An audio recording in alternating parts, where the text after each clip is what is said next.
My name is Ty Hudson, and I'm playing Tom Wingfield.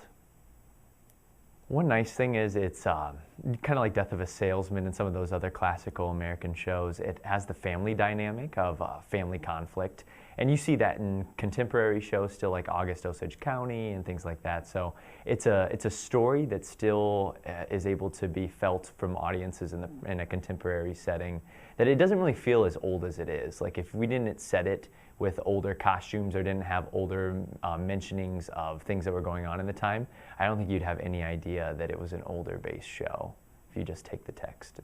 I had heard a lot about Scott Ford. I knew some people who had worked with him in Cat on a Hot Tin Roof, another Tennessee Williams show, and they just like raved and raved about him. So not only was this show like one of my favorite shows and a show that was kind of on my bucket list, but knowing that Scott had experience and a good experience with fellow actors working on a Tennessee show, that was a big motivating factor for me.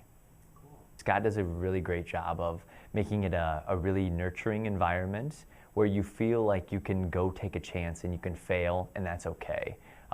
In certain processes, you have those limitations and you don't necessarily feel like, oh, I have to do everything exactly correct. If I mess up, it's going to be a detriment to the rehearsal process. It doesn't really feel like that in this show, and that is wonderful as an actor to feel like there's no limitations, that the sky's kind of the limit, so it's nice.